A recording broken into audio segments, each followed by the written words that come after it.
ചോദിച്ചതാണ്. അതിൽ യാതൊരു തെറ്റില്ല. അല്ലാഹു സുബ്ഹാനഹു വ തആല നബിക്ക് വേണ്ടി അവരെ ഹാജരാക്കി കൊടുത്തു. അല്ലാഹുവിന്റെ അത്ഭുത സംഭവമായി, ഒരു നിഅമത്തായി, വലിയ അനുഗ്രഹമായിട്ട് അല്ലാഹു കാണിച്ചു കൊടുത്തു. അവരോട് വെളിപ്പെട്ട ഒരു അസാധാരണ സംഭവമാണ്. അതിനകത്ത് മുസ്ലിങ്ങൾക്ക് തർക്കമല്ല. എന്നാൽ മിഅ്റാജ് കഴിഞ്ഞിട്ട് പിന്നെയും 12 കൊല്ലം കൂടി റസൂൽ ജീവിച്ചു. മിഅ്റാജിന് സഹായം കിട്ടിയ ആളാണല്ലോ, ഒന്ന് വിളിച്ചേക്കാൻ വിചാരിച്ച് മൂസാ നബിയെ വിളിച്ചിട്ടുണ്ടോ ഒരിക്കലെങ്കിലും? ആ ഹദീസ് റിപ്പോർട്ട് ചെയ്ത സഹാബികൾ എത്ര സഹാബികളും താബീങ്ങളും, വളരെ പ്രസിദ്ധമല്ലേ ഇസ്രാ മിഅ്റാജിന്റെ ഹദീസ്. അവരിൽപ്പെട്ട ഏതെങ്കിലും ഒരു റിപ്പോർട്ടർ മൂസാ നബിയെ വിളിക്കാൻ ഈ തെളിവാണെന്ന് പറഞ്ഞിട്ടുണ്ടോ? പറഞ്ഞിട്ടില്ല. കാരണം അത് വിഷയം തന്നെ വേറെയാണെന്ന് അവർക്ക് അറിയാം.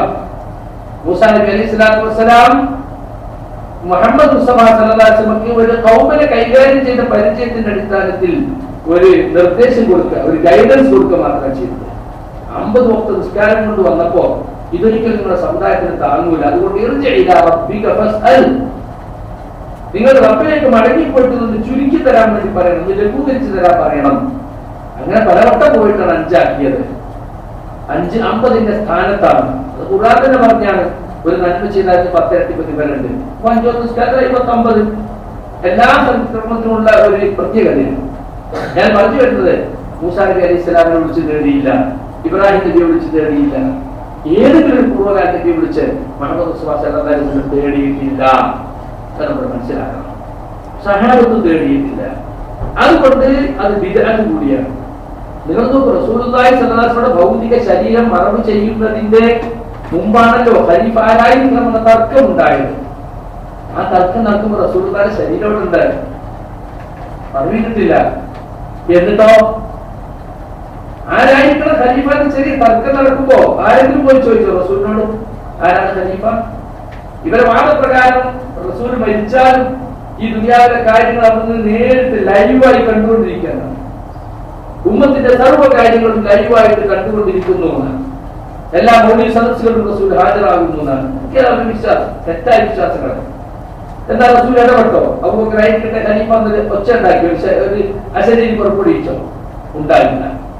അപ്പൊ അവർക്കറിയാം ഇനി റസൂലിനോട് പോയി ചോദിച്ചിട്ട് കാര്യമില്ല, റസൂൽ കേൾക്കൂല, റസൂൽ സഹായിക്കാൻ കഴിയില്ല. അത് കഴിഞ്ഞു ഉസ്മാൻ റളിയല്ലാഹു അൻഹു വധത്തിന് ശേഷം സഹാബികൾ ചേരിയായി. ഉസ്മാൻ ഇബ്നു അഫ്ഫാന്റെ ഘാതകരെ കണ്ടെത്തിയിട്ട് മതി അലി ഇബ്നു അബീ താലിബ് ഖിലാഫത്ത് കൈയേൽക്കാൻ എന്നൊരു കൂട്ടർ. അല്ല, ഖിലാഫത്ത് കൈയേൽക്കുകയും ക്രമസമാധാനത്തിൽ സാധാരണ നിലയിൽ എത്തിക്കുകയും ചെയ്ത ശേഷം നമുക്ക് ഉസ്മാന്റെ ഘാതകരെ കണ്ടെത്താമെന്ന് അലി ഇബ്നു അബീ താലിബും മറ്റൊരു കൂട്ടർ സഹാബികളും. തർക്കം മൂത്ത് വഴക്കായി. എത്രത്തോളം എന്ന് വെച്ചാൽ അലി ഇബ്നു അബീ താലിബ് ഉസ്മാൻ റളിയല്ലാഹു അൻഹു ഘാതകർക്ക് അഭയം നൽകിയതുവരെ പ്രചാരമുണ്ടായി. രണ്ടു ചേരിയായിട്ട് യുദ്ധത്തിലെത്തി. ജബൽ യുദ്ധം, സിഫീൻ യുദ്ധം. അപ്പോഴെങ്കിലും ആരെങ്കിലും പോയി ചോദിച്ചോ റസൂലിന്റെ ഖബറിന്റെ അടുക്കൽ പോയിട്ട് ആരാണ് സത്യത്തിന്റെ പക്ഷത്തുള്ളത്? അവർക്കറിയാൻ ചോദിച്ചിട്ട് കാര്യമില്ല, പോയില്ല, ആരും പോയില്ല. ഇങ്ങനെ എത്ര സംഭവങ്ങൾ സുഹൃത്തുക്കളെ. ഖലീഫമാർക്ക് എന്തെല്ലാം പ്രശ്നങ്ങൾ ഉണ്ടായി ദീനിയായ വിഷയങ്ങളിൽ. സഹാബികൾ ഖലീഫ സഹാബികൾ ഒന്നിച്ചുകൂട്ടും. ഇങ്ങനെ ഒരു പുതിയ പ്രശ്നം വന്നിട്ടുണ്ട്, ഈ വിഷയത്തിൽ വല്ല ഹദീസ് നിങ്ങൾ ആരെങ്കിലും റസൂലിൽ നിന്ന് കേട്ടിട്ടുണ്ടോ? അങ്ങനെ ചോദിച്ചിട്ട് ഞാൻ കേട്ടിട്ടുണ്ട്, നാളെ നടപ്പിലാക്കാം. റസൂലിന്റെ ഖബറല്ലേ, ഞാൻ പോയി ചോദിച്ചാൽ പോലെ എന്നെ ചോദിക്കാതിരുന്നത്? ഖലീഫമാർ ഇത്ര അടുത്ത ആളുകളാണ്. എന്തെല്ലാം അവസ്ഥകളുണ്ടായി, തർക്കങ്ങളുണ്ടായി. ഒന്നിനും പ്രവാചകന്റെ ഖബറിൽ പോയിട്ട് പരിഹാരം തേടിയിട്ടില്ലല്ലോ. റസൂൽ ജീവിച്ചിരിക്കുന്ന കാലത്ത് മഴ കിട്ടാതിരുന്നപ്പോൾ ഖുതുബ നടത്തിക്കൊണ്ടിരിക്കുന്ന റസൂലുള്ളാഹി സ്വല്ലല്ലാഹു അലൈഹി വസല്ലമയോട് നബിയെ കാലുകൾ പോലും ചത്തു വീഴാൻ തുടങ്ങി. അവിടുന്ന് ദുആ ചെയ്യണം വരൾച്ചക്കെതിരിൽ, മഴ കിട്ടാൻ വേണ്ടി. അവിടുന്ന് കൈകൾ നിന്ന് ദുആ ചെയ്തു, മഴ വർഷിച്ചു. അടുത്ത ആഴ്ച വരുന്നു, മഴ നിൽക്കാനൊന്ന് പ്രാർത്ഥിക്കണം. വീടുകളൊക്കെ വീണു പോകാൻ തുടങ്ങി, മഴയിൽ കുതിർന്ന്. അവിടുന്ന് വീണ്ടും ദുആ ചെയ്തു. എന്നാൽ ആമിദിമാർ എന്നറിയപ്പെടുന്ന കൊടും വരൾച്ച അള്ളാഹുവിന്റെ കാലത്തുണ്ടായി. റസൂലിന്റെ ഖബറിൽ പോയിട്ടെന്ന് റസൂലിനോട് ദുആക്കാൻ ആവശ്യപ്പെട്ടോ? ഇല്ല. റസൂലിന്റെ എളാപ്പയായ അബ്ബാസ് ഇബ്നു അബ്ദുൽ മുത്തലിബ് അദ്ദേഹത്തിന്റെ നേതൃത്വത്തിൽ മഴയ്ക്ക് വേണ്ടി പ്രാർത്ഥിക്കാൻ ചെയ്തത്. ഇതെന്ത് മനസ്സിലാക്കണം? എന്തുകൊണ്ട് റസൂലിന്റെ ഖബറിൽ പോയില്ല? റസൂലിന്റെ അസാന്നിധ്യത്തിൽ റസൂൽ ജീവിച്ചിരിക്കുന്ന കാലത്ത് തന്നെ റസൂലിനെ വിളിച്ച് സഹായം തേടിയിട്ടില്ല. എവിടെ മുമ്പിൽ വെച്ച് നബിയോട് ചോദിക്കാൻ പറ്റുന്ന കാര്യങ്ങൾ ചോദിക്കാനല്ലാതെ ദൂരെയുള്ള സമയത്ത് പോലും. ഇപ്പൊ മദീനയിലുള്ള റസൂലിനോട് ഒരു മസല ചോദിക്കണം. ഒരാൾ കല്യാണം കഴിച്ചു, കുറച്ചു ദിവസം കഴിഞ്ഞിട്ട് ഒരു പെണ്ണ് വന്നിട്ട് പറയുന്നു, നിനക്കും നിന്റെ കെട്ടിയോർക്കും ഞാൻ വില തന്നിട്ടുണ്ട് എന്ന് പറഞ്ഞാൽ നിങ്ങൾ മുലകൂടി ബന്ധത്തിന് സഹോദരന്മാരാണ്. എന്ത് ചെയ്യും? കൈതപ്പുറത്ത് 400 കിലോമീറ്ററുകൾ താണ്ടി മദീനയിലേക്ക് പോകുന്നു. റസൂലുള്ളാഹിന്റെ അടുത്ത് നബിക്ക് ഒരു പ്രശ്നം ഉണ്ടായിട്ടുണ്ട്, എന്ത് ചെയ്യണം? നബി പറഞ്ഞു, കൈഫ വഖദ ഖീൽ, അങ്ങനെ പറയപ്പെട്ടല്ലോ എന്ത് ചെയ്യാം? അങ്ങനെ അദ്ദേഹം ആ പെണ്ണിനെ തലാഖ് ചൊല്ലി കല്യാണം കഴിച്ചു. ഇവിടുന്ന് വിളിച്ചു ചോദിച്ചാൽ പോലെ എന്താ ചോദിക്കാതിരുന്നത്? നമ്മൾ മനസ്സിലാക്കണം, അങ്ങനെ സഹാബത്ത് മനസ്സിലാക്കിയിട്ടില്ല. ഇപ്പൊ റസൂലിനെ വിളിച്ചു പോരുന്നവർ എന്തെല്ലാം ന്യായങ്ങളാ പറയുന്നത്. ഞങ്ങൾ ഇലാഹാണെന്ന് വിശ്വസിക്കുന്നില്ല, ഇലാഹ് അല്ലാഹുവാണെന്ന് ഞങ്ങളുടെ വിശ്വാസം. ഇലാഹാണെന്ന് വിശ്വസിച്ചാലേ കുഴപ്പമുള്ളൂ. മക്കക്കാർ ഇലാഹാണെന്ന് വിശ്വസിച്ചിരുന്നു, മക്കക്കാർ ഇലാഹാണെന്ന് വിശ്വസിച്ചു എന്നുള്ളത് ശരിയാണ്. പക്ഷെ ഇലാഹ് ആക്കൽ വരുന്നുണ്ട് ഇവിടെ. എന്താ ഇലാഹിനർത്ഥം? മഅബൂദ്, ഇസ്മു ജിൻസിൻ ലികുല്ലി മഅബൂദ്, ആരാധിക്കപ്പെടുന്ന എല്ലാത്തിനുമുള്ള പൊതു പേരാണ് ഇലാഹ്. നമ്മൾ ഏതൊന്നിന് ഇബാദത്തെടുത്തു അത് ഇലാഹായി മാറിക്കഴിഞ്ഞു. കല്ലിന് ഇബാദത്തെടുത്താൽ കല്ല് മഅബൂദായി ഇലാഹായി. വൈദിശേഖന് ഇബാദത്തെടുത്താൽ വൈദിശേഖനും ഇലാഹായി. അവ ഇലാഹാണെന്ന് വിശ്വസിക്കുന്നില്ല എന്ന് പറഞ്ഞാൽ അർത്ഥമില്ല. ഇലാഹായി കൊള്ളും, ഇലാഹായി മാറും, യാതൊരു സംശയവുമില്ല. ഇലാഹാക്കുക എന്നതില്ല. വത്തഖദു ഇലാഹന്ന, അല്ലാഹു അല്ലാത്തവർ ഇലാഹായി സ്വീകരിച്ചു എന്നാണ്. അതാണ് ഖുർആന്റെ പ്രയോഗം തന്നെ. പിന്നെ ഞങ്ങൾ പരമമായ അനുഗ്രഹദാതാവാണെന്ന് വിശ്വസിക്കുന്നില്ല, സമതാണെന്ന് വിശ്വസിക്കുന്നില്ല എന്ന് ഒരു കൂട്ടർ പറയാം. പിന്നെ അവര് പറയണത് ഇവര് പറഞ്ഞ മോശല്ലേ, അപ്പൊ അവര് വേറെ ന്യായം. സമതീയത്ത് പറയാതിരിക്കാൻ PK വിഭാഗം പറഞ്ഞാണത്, അത് ഞങ്ങൾ പരമമായ അനുഗ്രഹദാതാവാണെന്ന് വിശ്വസിക്കുന്നില്ല, അങ്ങനെ വിശ്വസിച്ചാലേ ശിർക്കാവുള്ളൂ. അപ്പൊ നമുക്ക് നേരത്തെ ചോദിച്ച അതേ ചോദ്യം തന്നെ, ഖുർആൻ അവതരിക്കുന്ന കാലഘട്ടത്തിൽ ഉണ്ടായിരുന്ന മുശ്രിക്കുകൾ അവർ ആരാധിച്ചിരുന്നവ പരമമായ അനുഗ്രഹദാതാക്കളാണെന്ന് വിശ്വസിച്ചോ? ഇല്ല. അതുകൊണ്ട് എന്തൊക്കെ അത് ശിർക്കായി. ചിലർ പറഞ്ഞ ഞങ്ങൾ റബ്ബാണെന്ന് വിശ്വസിക്കുന്നില്ല, റബ്ബാണെന്ന് വിശ്വസിച്ചാലേ ശിർക്കാവുള്ളൂ. അബൂജഹലും കൂട്ടരും റബ്ബാണെന്ന് വിശ്വസിച്ചിരുന്നോ? എല്ലാവരും പോണമെന്ന് സൈലന്റ് മറന്നു. റബ്ബാണെന്ന് വിശ്വസിച്ചിട്ടില്ല എന്താണ്? റബ്ബാണ് എന്ന് വിശ്വസിക്കണമെന്നില്ല. റബ്ബാണെന്ന് വിശ്വസിക്കാതെ തന്നെ എന്തായി? മക്കത്തെ മുശ്രിക്കുകൾ ആരാധിച്ചു, അത് ശിർക്കാണെന്ന് വിശുദ്ധ ഖുർആൻ പറഞ്ഞു പഠിപ്പിച്ചു തന്നിട്ടുണ്ട്. ഇനി സുഹൃത്തുക്കളെ നിങ്ങൾ നോക്കൂ, ഇവരുടെ വാദം മഹാന്മാർക്ക് അഭൗതികമായ കഴിവുകളുണ്ട് എന്നാണ്.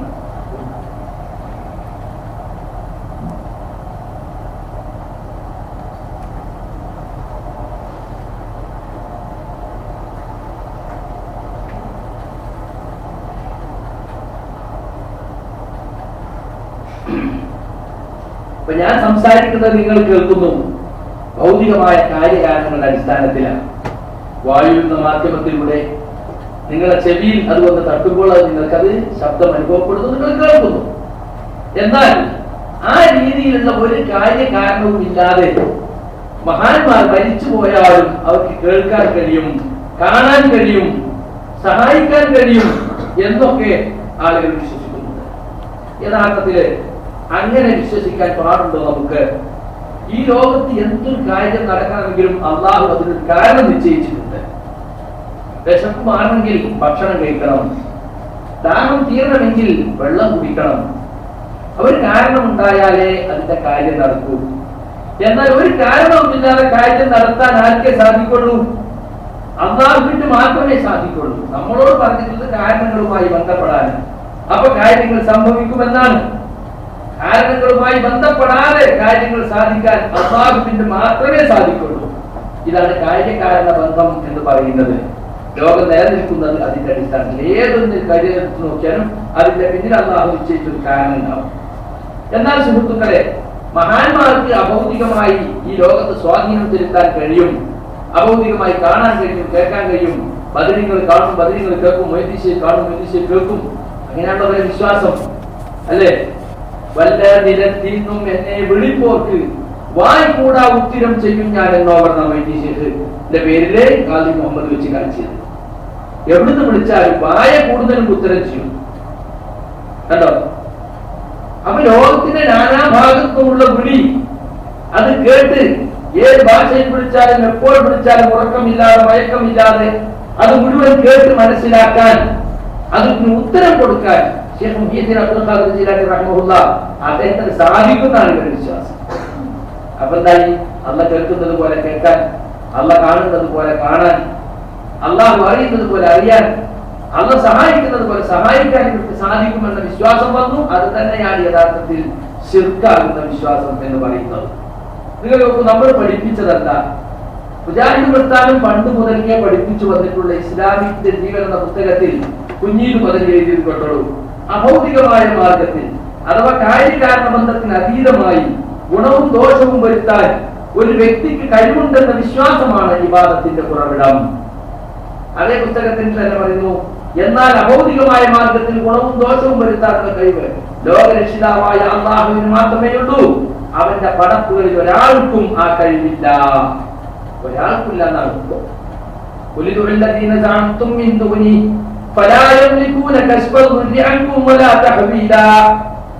ചോദിക്കുക നബിയെ, നിങ്ങൾ വിളിച്ചു നോക്കുക, അല്ലാഹുവിന്റെ സഹായികൾ എന്ന് പറയുന്നവരെ നിങ്ങൾ വിളിച്ചു നോക്കുക.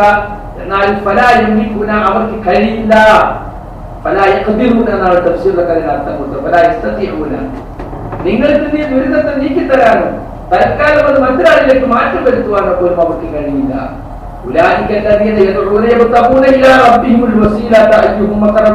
അവർ വിളിച്ചു തേടിക്കൊണ്ടിരിക്കുന്നവർ, അവര് അല്ലാഹുവോട് ഏറ്റവും അടുത്തവർ തന്നെ എന്ത് ചെയ്യുന്നു? റബ്ബിലേക്ക് സാമീപ്യം തേടിക്കൊണ്ടിരിക്കുകയാണ്.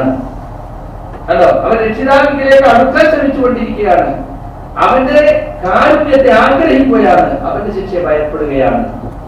അപ്പൊ മഹാന്മാരാണ് അവര്. അവർ തന്നെ പുണ്യകർമ്മങ്ങൾ ചെയ്തുകൊണ്ട് റബ്ബിലേക്ക് അടുക്കാൻ ശ്രമിക്കുന്ന മഹാന്മാരാണ്.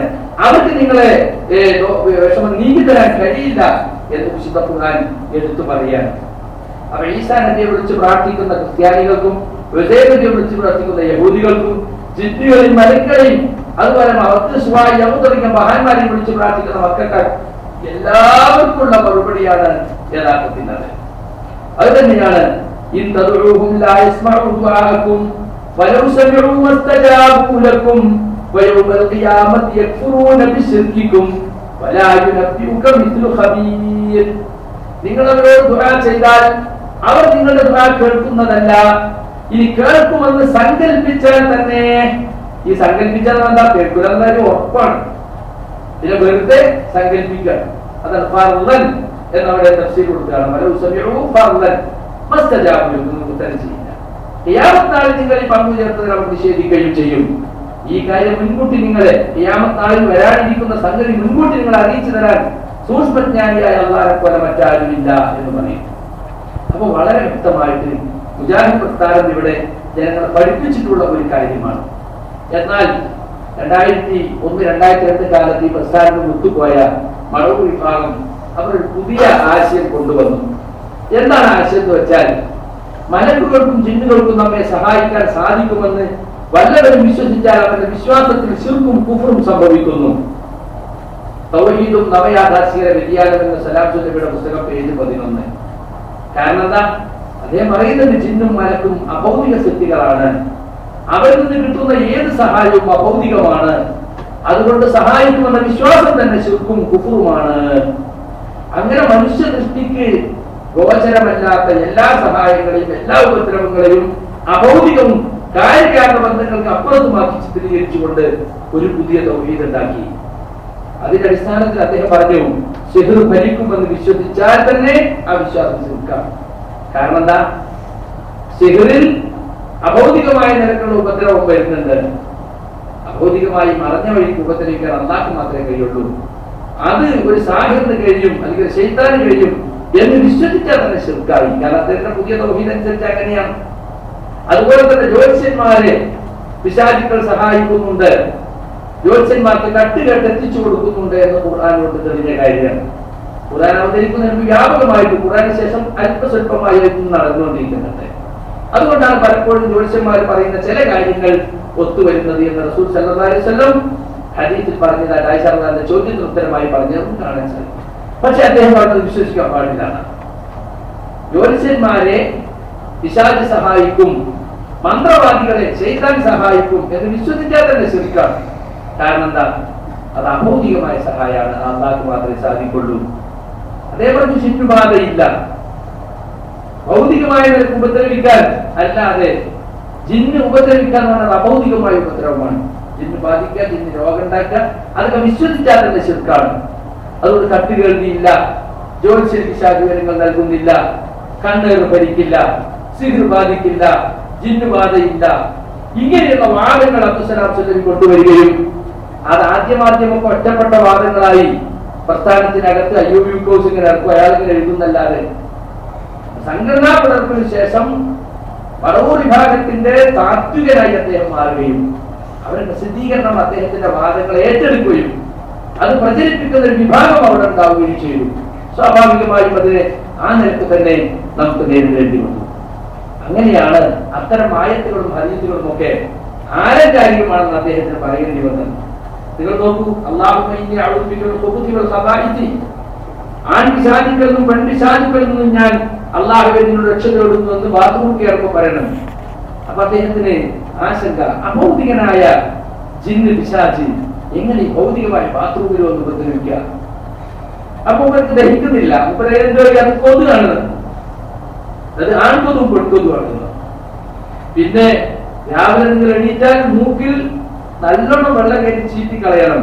പൈന ശൈത്താനെ അല്ല ഐശ്വര്യ വിശാലവന്റെ നാസാരത്രങ്ങളിലാണ് മൂക്കിന്റെ ദ്വാരത്താണ് കഴിച്ചു കൊടുക്കുന്നത്. അപ്പോൾ മൂക്കിൽ അഭൗതികനായ ചിന്തകനെ ഭൗതികനായ മനുഷ്യന്റെ മൂക്കിൽ കയറി കുത്തിരിക്കുക. അതുകൊണ്ടത് പിശാചല്ല, അവിടെ പിശാച് കൊണ്ട് ഉദ്ദേശം മൺതരിയായിരിക്കാം, അല്ലെങ്കിൽ മൂക്കിലെ പക്ഷൻ പക്ഷൻ എന്നൊക്കെ പറയുന്ന അതായിരിക്കാം. ഇവിടെ പ്രസംഗിച്ചിട്ട് എഴുതിയിട്ടുണ്ട് കേട്ടോ. കാരണം എന്താ, ഭൗതികല്ലേ.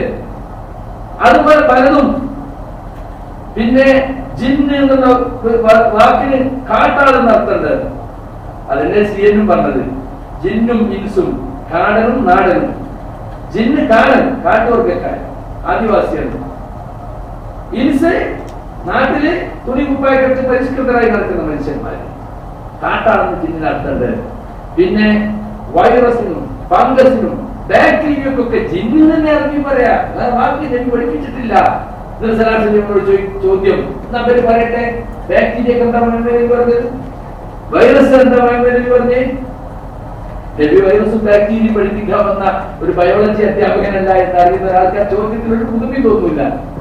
റസൂലുള്ളാഹി വഫാത്ത് കഴിഞ്ഞു കുറെ കാലങ്ങൾക്ക് ശേഷം കണ്ടുപിടിച്ച സൂക്ഷ്മജീവികളാണ് മൈക്രോബുകൾ എന്നറിയപ്പെടുന്ന ഈ ബാക്ടീരിയയും വൈറസും ഫംഗസും ഒക്കെ. അതെന്താ പ്രശ്നം? ജിന്ന് ദഹിക്കുന്നില്ല. നമുക്ക് അഭൗതികനായ ജിന്ന് എങ്ങനെ ഇതിലൊക്കെ വരുന്നതെന്ന്. പ്ലേഗ് രോഗം നിങ്ങൾ ശത്രുക്കളിൽപ്പെട്ട ജിന്നുകളുടെ കുത്താകുന്നു. ദഹിക്കുന്ന നമ്മൾ നൈഫാക്കി, ഒരുപാട് നമ്മൾ നൈഫാക്കി ഒരു നിലക്കും കൈകളിലും കാലക്കാരികൾ ശൈത്താൻ ഉപയോഗിച്ച പല സ്ഥലത്തും എന്താക്കി പോക്കി. കാരണം ശൈത്താനെ ഒക്കെ നമ്മൾ പറയുന്നില്ല, അതുപോലെയാണ് അവിടെ. എന്നാൽ ജിന്ന് പാമ്പാക്കി പലയിടത്തും. മദീനയിൽ ഒരു കൂട്ടം ജിന്നുകൾ മുസ്ലിങ്ങളായിരിക്കുന്നു എന്ന അർത്ഥം പറയുന്നത് ഇന്നമിൻ മദീനത്തിൽ ജിന്നൻ കഥ അസ്ലമു. മദീനയിൽ കുറെ പാമ്പുകൾ മുസ്ലിങ്ങളായിട്ടുണ്ട്. ജിന്നിന് പാമ്പ് അർത്ഥം വെക്കണം അവിടെ. ഇങ്ങനെ സുഹൃത്തുക്കളെ വളരെ വികലമായ വാദങ്ങൾ കൊണ്ടുവന്നു. വാസ്തവത്തിൽ ഈ വികലമായ തൗഹീദ് തന്നെയാണ് ഇപ്പോ കേരളത്തിലെ വിഭാഗം ആളുകളെ ഏറ്റെടുത്തിട്ടുള്ളത്. അവരും പറയുന്ന ഇതേ വാദ. ഇപ്പോ സത്യധാരയിൽ അഭിമുഖം കൊടുത്തു. സത്യധാര എന്ന ഇരിക്കൽ വിഭാഗം ചുറ്റികളുടെ മാസികയിലെ DP അബ്ദുള്ളക്കോയ അതിന്റെ അഭിമുഖം. അപ്പൊ അവർ ചോദിച്ചു, നിങ്ങളിങ്ങനെ ഈ തർക്കമുണ്ടല്ലോ, ശിർക്കാണെന്ന് ശിർക്കല്ലെന്നൊക്കെയുള്ള തർക്കമുണ്ടല്ലോ, അതിനെ സംബന്ധിച്ച് കണ്ടോ, മുജാഹിദ് പ്രസ്ഥാനം ഏറ്റവും വലിയ അപകടാവസ്ഥയിൽ. ആരാ പറയുന്നത്? DP അബ്ദുള്ളക്കോയ. ആരോടാ പറയുന്നത്? സത്യധാരക്കാരനാണ് DK വിഭാഗത്തോട്. അവരിങ്ങനെ പൊക്കി പിടിച്ചോ മുജാഹിദ് സ്ഥാൻ അപകടാവസ്ഥയിൽ ഞങ്ങൾ പറയില്ല, DP പറയുന്നത്. അദ്ദേഹത്തിന് 4 കളർഫുൾ ഫോട്ടോ, തുടക്കത്തിൽ തന്നെ ഒരു ഫോട്ടോ, പിന്നെ 3 ഫോട്ടോ ഉള്ളിൽ. അത്ര ആഘോഷപൂർവ്വം കൊടുത്തിരിക്കുകയാണ് കേട്ടോ. Full page photo. അതുകൊണ്ടും തീർന്നില്ല, പിന്നെയും ഫോട്ടോ. അതുകൊണ്ടും തീർന്നില്ല, പിന്നെയും ഫോട്ടോ. ആഘോഷിക്കാണ്. എന്താ ആഘോഷിക്കാൻ മാത്രത്തിലുള്ളത്? കേട്ടോളൂ നിങ്ങള്. ഇതാ അവര് പറയാണ്, 2007 ഇങ്ങനെ ജിന്നിനോട് സഹായാർത്ഥം നടത്തി ശിർക്കൽ എന്ന വാദം പ്രസ്ഥാനത്തിനകത്ത് പുറത്തേക്ക് വരുന്നത്. ഈ വാദം ശിർക്കാണെന്ന് അന്ന് തന്നെ മടവ വിഭാഗം ആരോപിച്ചിരുന്നു. അപ്പോഴൊക്കെ അത് ശിർക്കല്ലെന്നും അള്ളാഹു നൽകി കഴിവിൽ നിന്നും ചോദിക്കുന്ന കേവല സഹായാർത്ഥം മാത്രമെന്ന് പറഞ്ഞ് ഔദ്യോഗിക കേന്ദ്രം ഇത് ന്യായീകരിക്കുകയും ലേഖനങ്ങളിലൂടെ പ്രസംഗങ്ങളിലൂടെ മാനത്തിൽ വിശദീകരിക്കുകയുമായിരുന്നു. ഇങ്ങനെ 5 വർഷത്തോളം ന്യായീകരിച്ച് നടന്ന വിഷയം പിന്നീട് ശിർക്കാന്ന് പറയുന്നതിൽ വൈരുദ്ധ്യമില്ല. ശിർക്ക് തിരിച്ചറിയാൻ എന്തുകൊണ്ടാണ് മുജാഹിദ് സ്ഥാനം ഇത്രയും വൈകിയത്? ഉത്തരം, ഈ ചോദ്യം ഏതായാലും എനിക്ക് ബാധകമല്ല. കാരണം ഞാൻ അന്ന് തന്നെ അത് ശിർക്കാണെന്ന് പറഞ്ഞതാണ്. ഇങ്ങനെയുണ്ട്. കഴിഞ്ഞ 5 വർഷം മുജാഹിദ് വേദികളിൽ മുജാഹിദിലേക്ക് കേന്ദ്ര മുതൽ ശിർക്കിലേക്ക് പോയി. 2007 ഏപ്രിൽ സെൻസിംഗ് എന്ന് പറയുന്ന AP വിഭാഗത്തിന്റെ മാസി അബ്ദുസ്സലാം സല്ലമി കൊടുത്ത അഭിമുഖത്തിലുള്ള എന്താ, മൗലവി വിഭാഗം മുശ്രിക്കുകൾ എന്നാണ് വളരെ വ്യക്തമായി. അതേ മാസം ഇസ്ലാം മാസികയുടെ ലേഖനം വരുന്നത് കണ്ടോ. ഇസ്ലാം മാസികയിൽ അബ്ദുൽ ജബ്ബാർ പോലെയുള്ള ലേഖനം വന്നു. അത് വലിയ വിവാദമാക്കി. മുജാഹിദ് ശിർക്കിലേക്ക് പോയി എന്നതിന് തെളിവാക്കി കൊണ്ടുവന്നു. അപ്പോഴൊക്കെ പറഞ്ഞു അതിലെവിടെ ശിർക്ക്, അതിലെവിടെ ദുആ, അതിലെവിടെ പ്രാർത്ഥന എന്ന് ചോദിച്ചു. എന്നിട്ട് 5 കൊല്ലം കഴിഞ്ഞിട്ട് പറയാണ് അത് ശിർക്ക് തന്നെയാണ്. 5 കൊല്ലം പറഞ്ഞു തെറ്റായിരുന്നു. അത് നമ്മളൊക്കെ സമ്മതിച്ചു കൊടുക്കണം. അതിനെന്താ തൗബ ചെയ്തിട്ടുണ്ട് ഇടവണ്ണ പോയിട്ട്. ഇതാ ഈ രൂപത്തിൽ സുഹൃത്തുക്കളെ പറഞ്ഞു. ഇങ്ങനെ ഇതിൽ വളരെ വ്യക്തമായി തന്നെ ശിർക്ക് ആരോപണം തന്നെ നടത്തിയത് നമുക്ക് കാണുവാൻ സാധിക്കും.